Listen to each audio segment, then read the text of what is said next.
Hello again. I I read a book.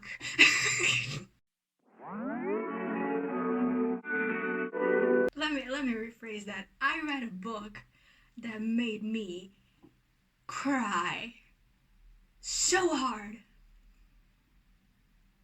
I don't cry a lot with books, okay?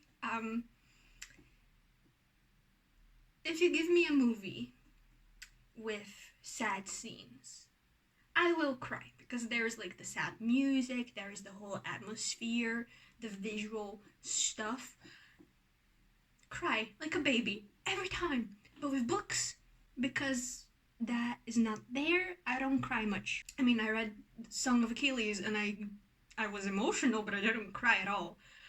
Um, and that book seems to be very effective in making everyone cry. Uh, but this one, this one, this thing. It's perfect too because we just started Latinx Heritage Month, and Johnny Gazavilla is Texan, Mexican, descendant, I think. And I cried. This book, well, Jules, the main character, is also Mexican. Okay. This video is not, I repeat, not spoiler free because I don't want to have to think about what is a spoiler and what is not when I'm talking about the reasons I cried with this book. Okay, I will mention this book again in my September wrap up. But for now, if you haven't read the book, just like watch this video later after you've read it. Because I was a mess. I was a mess reading this. It has a happy ending, but I cried so hard. Just like for reference, this is how I looked, okay? Reading the book. This is how I looked. And like, I have to say, it's not a sad book, like at all. It has a happy ending. It's full of joy. It's full of celebration for like Jules' identities, both Mexican and sexuality, being gay. It's just that there's like a section of the book that gets heavy, and I was not prepared for that at all. But even if I was, it would have just like hit me like a truck because it deals with the little bit trauma that I can partly identify with. So that stuff hits me every fucking time, every time. So when did I start crying? You may ask. I think it was right around halfway through the book, when Jules comes back from his birthday. It was on his birthday. When they come back from his birthday and they see their house and it's been vandalized with, I'm assuming it was a uh, Spanish, oh my god, I forgot the name. It's not slang, it's a slur, a Spanish slur for a gay person. And it forces Julito to come out to his dad. And his dad's reaction is brutal, which you already expect from him because you already know that he's a homophobic piece of shit. And it's like homophobic on a very extreme level. It's not just having vague prejudices against gay people, it's being violent towards gay people. So he kicks Julito out. He kicks Jules out.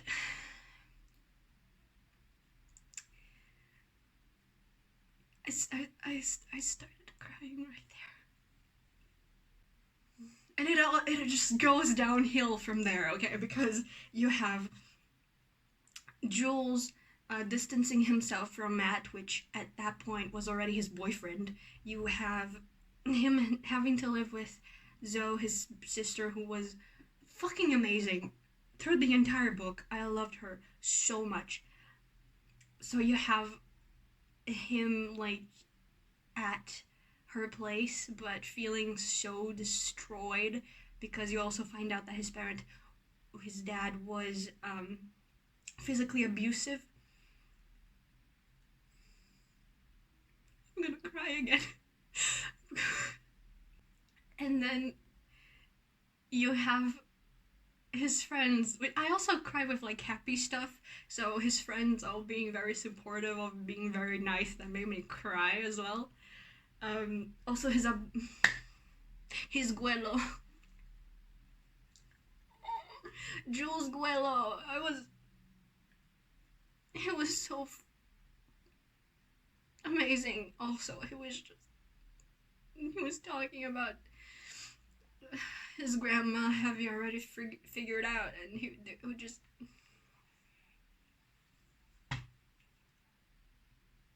unconditional love, people.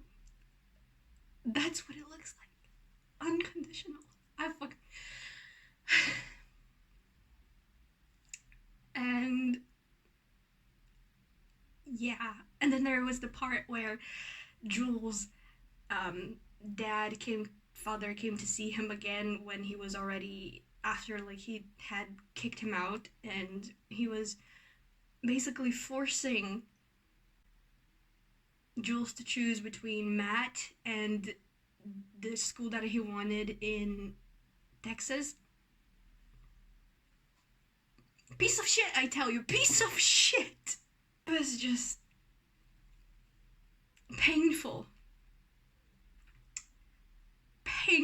to read this book in a very good way. Like, the writing is very good, and Jules gets a happy ending. He deserves everything good in this world, and he had such a good support system.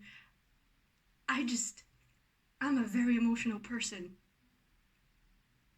and reading the book, obviously it's the thing that LGBT people around the world go through in real life.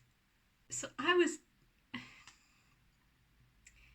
like, my own experience coming out to my mom, because I didn't come out to my dad yet, was not ideal, but she kind of came around. She's not completely on board with it, but it was a lot worse in the beginning. So it just kind of hits home, you know? It really does. But this book is fantastic. It really is. And something that I think is always so underrated in books is friendships, characters, and their friends. It just, like, this, obviously the book is, actually, this book, it's a good balance of like the romance and then the friendships, because it's a coming of age story and then it's a romance at the same time. It's and since Matt is kind of like not physically there for a good portion of the book, Jules has to spend a lot of time with his friends, and it's just adorable. Every single one of them. Itzel, Pinya, Jordan, I forgot the other girl's name. She comes out as pansexual at the end.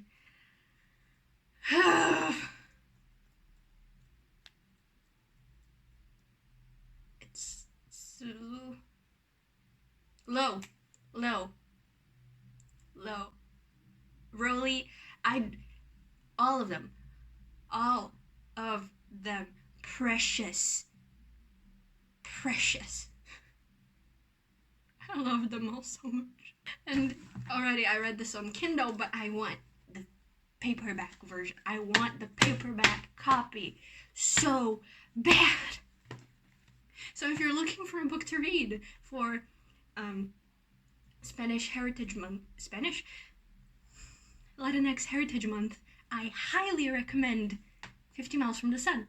But also, Like a Love Song by Gabriel Martins. I have to. I think I'm done with my rant now. Hope you guys enjoyed that. Thank you so much for watching. And I'll see y'all again when I have something interesting I want to talk about. Bye!